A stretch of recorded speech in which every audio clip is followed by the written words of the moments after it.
Hey everyone, welcome back to my channel. Last ফ্রাইডেতে আমাদের market close হওয়ার পরে ইউএস মার্কেটে একটা ভালো মোমেন্টাম কিন্তু হয়েছে।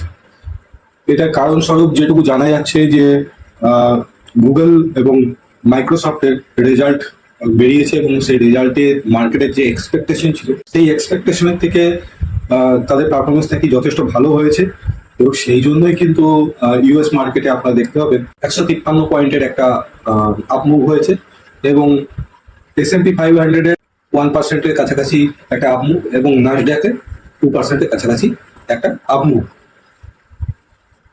এবার আমাদের মার্কেট সোমবার খুলবে, সোমবার কিরকম রিয়াক্ট করবে, ইউএস মার্কেটের মতন রিয়াক্ট করবে কিনা, ইউএস মার্কেটকে কপি করবে কিনা সেটা জানি না, সেটা মার্কেটই কথা বলবে, টাইম কথা বলবে।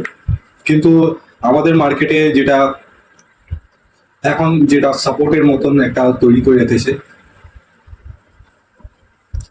সেটা হয়েছে আমাদের মার্কেটটা খানিকটা এইরকম ভাবেই বন্ধ হয়েছে। এইখানে একটা সাপোর্ট, এখানে একটা সাপোর্ট, এখানে একটা সাপোর্ট এবং এখানে একটা সাপোর্ট নিফটিতে নিয়ে রেখেছে। এবার সোমবার এটা একবারেই আপনারা ধরুন গ্যাপ ডাউন ওপেন হলো, ধরুন 20-30 পয়েন্ট একটা গ্যাপ ডাউন ওপেন হলো, গ্যাপ ডাউন ওপেন হয়ে কিছুটা নিচে ফ্লিক করে দেখিয়ে তারপর হয়তো আপসাইড উপরের দিকে চলে গেল, তো ভুলেও সকাল সকাল একদম সেল করবে না, হতে পারে এটা ট্র্যাপিং হয়ে যেতে পারে। তো এর মধ্যে আমরা কিছু স্টক দেখে নেবো যে স্টকগুলোতে আমরা 10-20% একটা ভালো রিটার্ন কিন্তু আমরা জেনারেট করতে পারবো। সেই স্টকগুলো কিছু দেখে নেবো, যে স্টকগুলোর নাম বলবো সেই স্টকগুলো থেকে কিন্তু আপনারা 10-20% একটা রেভিনিউ জেনারেট করতে পারবেন। আশা করছি স্টকগুলো ভালো মুভ করবে। তো প্রথমত আমরা যে স্টকটি দেখবো সেটা gate and D India limited. এই স্টকটি আমরা এখন উইকলি টাইম ফ্রেমে লাগানো হচ্ছে, আমরা প্রথমে ডেইলি টাইম ফ্রেমে শিফট করে নিচ্ছি।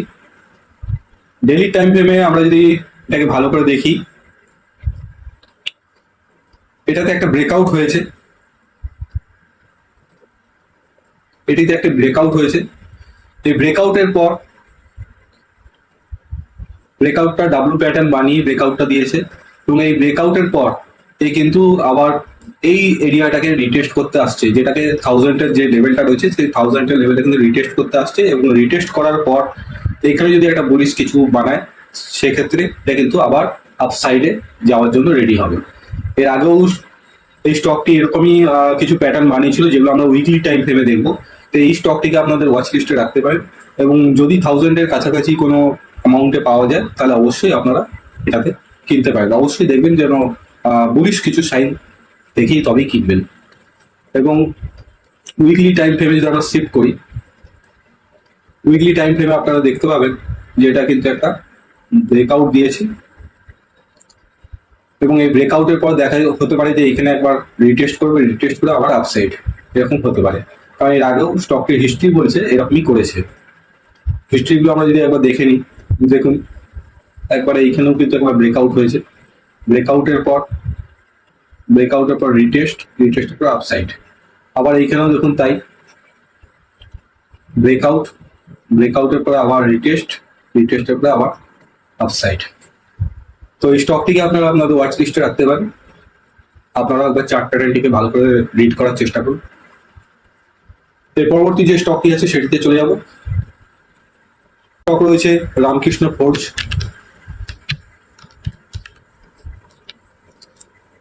রামকৃষ্ণ ফোর্জ এটা ডেইলি টাইম ফ্রেমে আমরা প্রথমে চলে আসি। ডেইলি টাইম ফ্রেমে আমরা দেখতে পাবো রামকৃষ্ণ ফোর্জ অনেকদিন ধরে এই এরিয়াতেই কনসলিডেশন করছে। কনসলিডেশন হচ্ছে এই 808-এর লেভেল থেকে মোটামুটি 602-এর লেভেল, এই লেভেলের মধ্যেই কিন্তু ঘোরাফেরা করছে এবং অনেকদিন ধরে ঘোরাফেরা করছে। যদি এই 808 লেভেলের উপরে মানে 810 বা 812 কাছাকাছি, 810 বা 812-এর উপরে যদি একটা ব্রেকআউট দিতে পারে তাহলে কিন্তু এটা আবার আপসাইডে যাওয়ার জন্য রেডি হয়ে যাবে।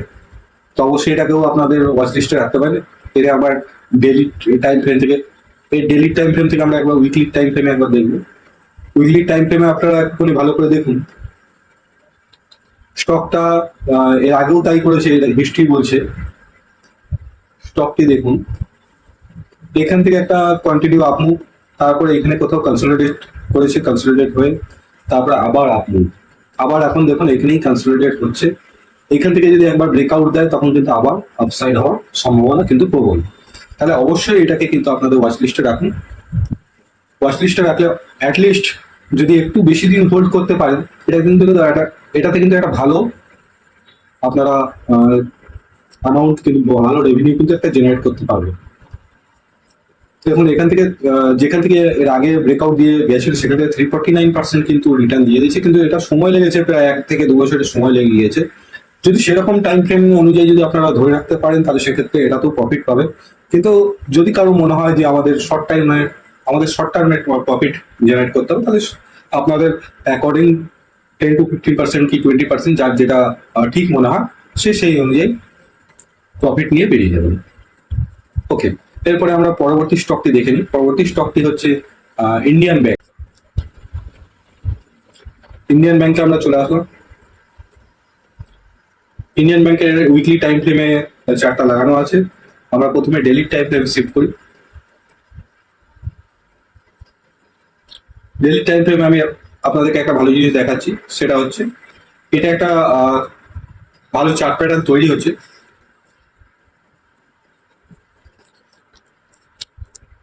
যেটা bullish head and shoulder pattern বলা হয়। একটা bullish head and shoulder pattern তৈরি হচ্ছে, এখনো কমপ্লিট হয়নি। যখনই এটার উপরে একটা ব্রেকআউট দেবে তখন কিন্তু আপনারা এটার মধ্যে একটা পজিশন বানাতে পারেন। এবং আমরা জানি যেহেতু যে আমাদের হেড এন্ড শোল্ডার প্যাটার্নের হেডটাই হয় আমাদের টার্গেট হেড, তাহলে সেখানে 17.94 দেখাচ্ছে, মানে 18%, আপনার 18 থেকে 20% মোটামুটি এখান থেকে আপসাইড ধরে রাখতে পারেন যদি এখান থেকে একবার ব্রেকআউট দেয়। এর যদি উইকলি টাইম ফ্রেমে দেখেন, উইকলি টাইম ফ্রেমেও কিন্তু সেম বুলিশ টার্ন আসার কিন্তু খুব সম্ভাবনা রয়েছে। তো সেই হিসাবে উইকলি টাইম ফ্রেমেও কিন্তু আমরা যদি দেখি কিন্তু একটা বুলিশনেস কিন্তু আমরা এখানে দেখতে পাচ্ছি। যদি একবার ব্রেকআউট দেয় সেক্ষেত্রে কিন্তু আবার বুল রান কিন্তু এর মধ্যে আসতে পারে। তো অবশ্যই আপনাদের ওয়াচ লিস্টে রাখুন এই স্টকগুলি থেকে কিন্তু আপনারা ভালো রিটার্ন কিন্তু জেনারেট করতে পারেন। এরপর একটা খুব ভালো স্টক দেবো, যে স্টকটি আপনাদের সবার পরিচিত, অনেকদিন ধরে কনসিডার করছে, কিন্তু এই স্টকটির মধ্যে পোটেনশিয়াল রয়েছে যে আপনার ইনভেস্টমেন্টকে ডাবল করে দেওয়ার মতন। স্টকটির নাম ডাবর ইন্ডিয়া।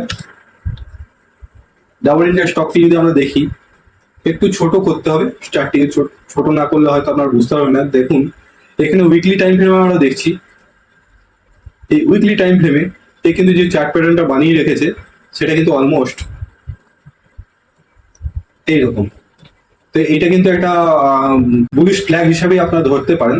এ কিন্তু বহুদিন ধরে, প্রায় 3 বছর 4 বছর ধরে এই একই জায়গায় কিন্তু কিন্তু ঘোরাফেরা করছে, এখান থেকে কিন্তু মুভমেন্ট কিন্তু সেরকম দেয়নি। এর আগেও যদি আপনি স্টকটি দেখুন, আপনারা দেখুন, স্টকটি যে এর আগে যে মুভমেন্ট দিয়েছে সেই মুভমেন্টটাও যদি আপনারা এক্ষুনি ভালো করে দেখার চেষ্টা করেন, দেখুন এর আগেও কিন্তু এইরকম একটা দীর্ঘদিন কনসলিডেশনের মধ্যেও ছিল, তারপরে কিন্তু এই আপ মুভ এসছে, এখনো কিন্তু এই কনসলিডেশনের মধ্যে রয়েছে। এখান থেকে যদি একবার ব্রেকআউট দিতে পারে, কিন্তু অনেক দূর অব্দি কিন্তু যেতে পারে। এর মধ্যে সেই পোটেনশিয়াল রয়েছে এবং কোম্পানির ম্যানেজমেন্ট যথেষ্ট ভালো এবং কোম্পানির ব্যবসা কিন্তু যথেষ্ট ভালো। তো আপনারা এই স্টকটিকে দেখে রাখতে পারেন। যদি এই স্টকটি 570-80 উপরে একবার ব্রেকআউট দিতে পারে, তাহলে সেই ক্ষেত্রে কিন্তু এটার লং টার্মে যদি ধরে রাখতে পারেন, সেক্ষেত্রে এটা কিন্তু 1000-এর কাছাকাছি কিন্তু একদিন পৌঁছাবেই। এবং আপনার যে ইনভেস্টমেন্ট, সেই ইনভেস্টমেন্টকে কিন্তু ডবল করে দেওয়ার পোটেনশিয়াল এই স্টকটির মধ্যে রয়েছে। এই স্টকটি অবশ্যই আপনারা একবার চেক করে দেখবেন, চার্টেও আপনারা নিজেরা একবার অ্যানালাইজ করে দেখবেন যে চার্ট প্যাটার্নগুলো কিরকম ভাবে বানাচ্ছে। আমি বললাম মানেই যে এগুলো উপরে যাবে সেরকম কোনো কথা নেই, আপনারা অবশ্যই নিজেরাও একবার চেক করবেন। তবে এগুলোর মধ্যে যথেষ্ট পোটেনশিয়াল রয়েছে। যদি ভিডিও ভালো লেগে থাকে তাহলে অবশ্যই একটা লাইক এবং সাবস্ক্রাইব করবেন। দেখুন আপনাদের একটা লাইক কিন্তু আমাকে মোটিভেটেড করে আরো নতুন নতুন ভিডিও বানানোর জন্য। এবং আপনার মূল্যবান কমেন্ট অবশ্যই কমেন্ট বক্সে কমেন্ট করবেন। আজকে এখানেই শেষ করছি, দেখা হবে পরবর্তী ভিডিওতে। সবাই কিন্তু ভালো থাকবে।